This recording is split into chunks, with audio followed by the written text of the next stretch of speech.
तो hello friends, इस video में देखेंगे आइसोसेलेस राइट एंगल ट्रायंगल का एक इम्पोर्टेंट कॉन्सेप्ट जो कि एग्जाम्स में मॉक टेस्ट में काफ़ी आता है और बच्चे इसको गलत करते हैं या फिर बेसिक तरीके से करते हैं, हेरोन्स फार्मूला से करते हैं वो बेसिकली।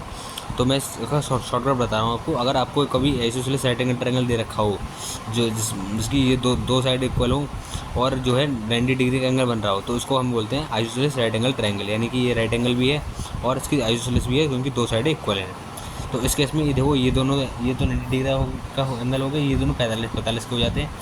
जैसे 45 के सामने ये एक हो जाता है, ये भी एक हो जाता है, और 90 के सामने ये √2 होता है। ठीक है, तो अगर आपको इसका एरिया निकालना हो तो एरिया का हमने फॉर्मूला होता है हाफ बेस इंटू हाइट। तो हमने लगाया हाफ बेस, हो देखो अब हमने इस मान लो हाइपोटेन्यूज को h मान लिया, तो ये √2 है 90 डिग्री के सामने। अगर √2 की वैल्यू h है तो एक की वैल्यू कितनी होगी, h/√2। ठीक है, यहाँ से अगर इसको इधर भेजेंगे तो एक की वैल्यू हो जाएगी 1 की, h/, तो वैसे ही अगर इसकी वैल्यू आ गई h/√2 तो इसकी भी आ जाएगी h/√2, क्योंकि बिकॉज ये AB and BC are equal. So वही हमने फॉर्मूला लगाया यहाँ पे, हाफ बेस यानी ये और हाइट यानी ये। तो ये जब इसको मल्टीप्लाई करते हैं तो h² √2 बराबर 2 हो जाता है और 2 4।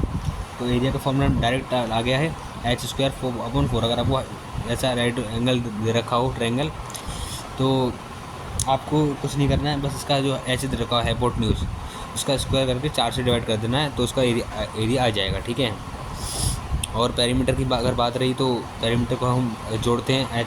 हमने ये तीनों साइड को जोड़ लिया, यहाँ पे एलसीएम लिया इन तीनों का, √2 आ गया, और ये 2h + √2h है। इसमें से हमने √2h को कॉमन ले लिया ऊपर वाले न्यूमरेटर में से, जिसमें से ये कट गया, तो पेरीमीटर आया h√2 + 1।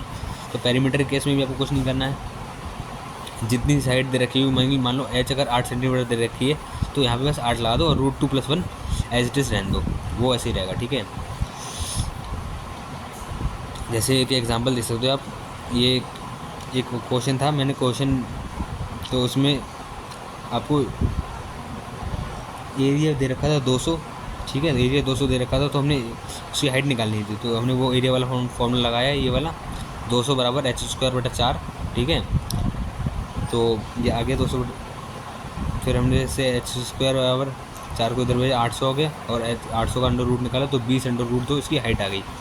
अभी 20√2 तो पेरीमीटर निकालना है, तो हमने 20√2 √2 + 1 लगाया फॉर्मूला, और इसके अंदर जब मल्टीप्लाई कराई तो ये आ गया 68.3। ठीक है, तो ये एक इम्पोर्टेंट कॉन्सेप्ट है। Okay, bye.